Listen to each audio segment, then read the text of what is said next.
Maintenant, on va parler d'édition web.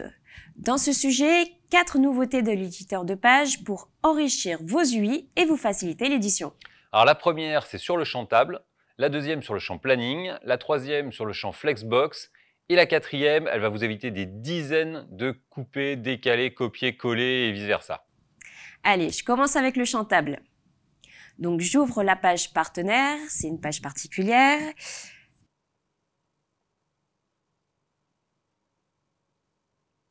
Et regardez cette table. Quand l'internaute agrandit son navigateur, la largeur des colonnes reste fixe. C'est quand même dommage de ne pas profiter de tout l'espace disponible. Eh bien en version 2025, il suffit d'ancrer les colonnes du champ table qui ont besoin de s'agrandir. Le nom, l'email et l'adresse. Et en plus, c'est facile. Regardez. Description du champ table, onglet UI, et en bas, je déroule la combo colonne ancrée. Alors je clique sur ancrer plusieurs colonnes et je saisis un pourcentage d'ancrage pour chaque colonne. On va mettre 25% pour le nom, 25% pour l'email, voilà, et 50% pour l'adresse. Validé, OK, et go. Et voilà le résultat. Maintenant, quand l'internaute agrandit le navigateur, eh bien les colonnes s'agrandissent et on voit plus de données. Deuxième amélioration du UI, elle concerne le champ planning. Le champ planning, c'est un champ extrêmement complet, extrêmement puissant, livré en standard avec WebDev. Et je sais que vous l'utilisez beaucoup dans vos applications. Alors sur ce champ, il y a une demande qui revenait souvent, c'est de pouvoir mettre du texte riche dans les libellés des ressources, comme ici à gauche. Ici, la ressource, ah bah c'est moi. Eh bien, en version 2025, c'est possible. Le libellé de ressources, ça peut être du HTML. Allez, je vous montre le code. En fait, il suffit, hop, là.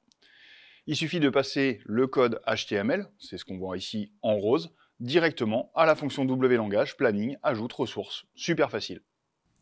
Une autre fonctionnalité que vous nous avez beaucoup demandé pour les plannings, c'est la possibilité de colorer une plage de temps. Regardez.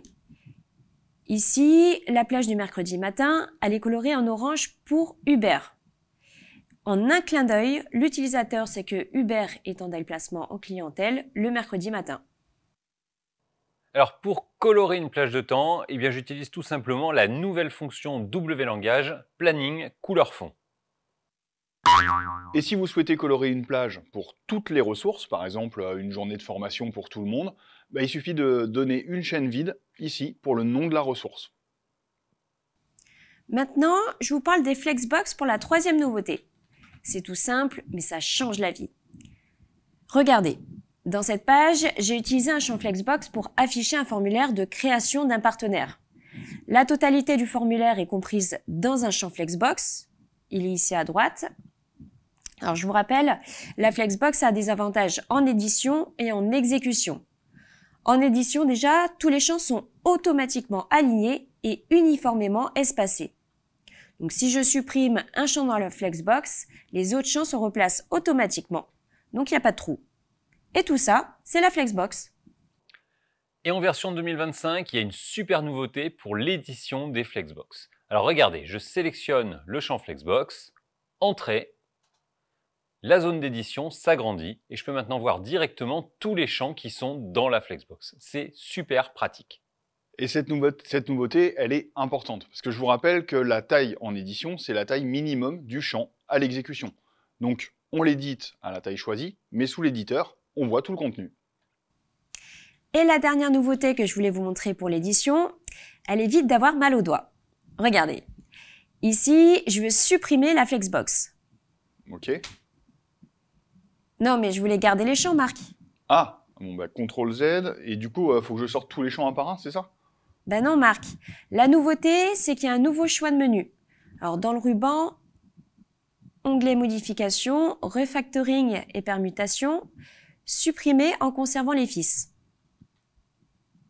Donc, ça supprime la Flexbox, mais ça garde tous les champs qui étaient dedans. Et cette nouveauté, elle marche sur tous les conteneurs, les cellules, les champs de disposition, les Flexbox, les grilles CSS. Cette nouveauté, elle vous économise des tonnes de manipulations. Ces améliorations constantes dans la gestion des UI, ça vous permet à chaque nouvelle version de gagner encore plus de temps.